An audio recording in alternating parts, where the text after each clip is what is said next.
Frédéric? Déjà, je voulais vous dire que je suis très touchée et je suis touchée que vous soyez là et vous dire qu'on est là pour vous accompagner à notre mesure. Par contre, c'est vrai que c'est bien de faire de la prévention et qu'on en parle, mais c'est aussi important que vous preniez soin de vous. Parce que là, effectivement, vous êtes dans cette phase et il y a de l'action, du soutien.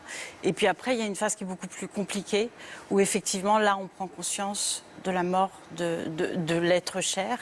Et cette phase-là, c'est aussi important d'être entouré. Et dans la famille, c'est difficile de s'en parler, parce qu'effectivement, on a tendance à se protéger les uns les autres. Donc c'est bien aussi d'avoir de l'aide de l'extérieur. Ça peut être des professionnels, mais ça peut être aussi des parents qui traversent la même épreuve et qui ont une écoute que quelque part personne ne pourrait avoir. Donc c'est aussi important que vous preniez soin de vous. D'autres parents, vous voulez dire? Oui. David? Papa, hein, qu'on est tous touchés par cette épreuve. Maintenant, il y a une chose sur les...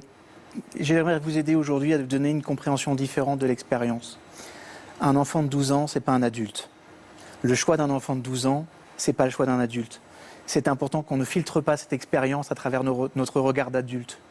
Un enfant, à 12 ans, son lobe préfrontal, qui va servir de lien pour pouvoir mesurer les émotions, il n'est pas terminé. C'est-à-dire que quand un enfant se suicide à cet âge-là, il n'a pas la conscience de la conséquence de l'acte dans le futur. Il est dans la libération d'une émotion de l'instant. Vous voyez ce que je veux dire?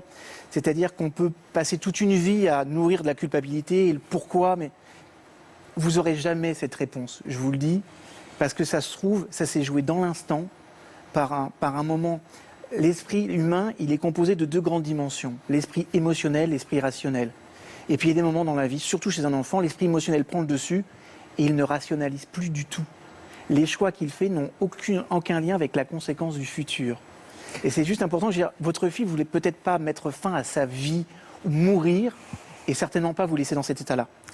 Et voulait mettre fin et se libérer de quelque chose, d'une émotion forte. Elle a écrit une lettre la veille. Elle a eu le temps de réfléchir. Elle a eu le temps de passer encore du moment.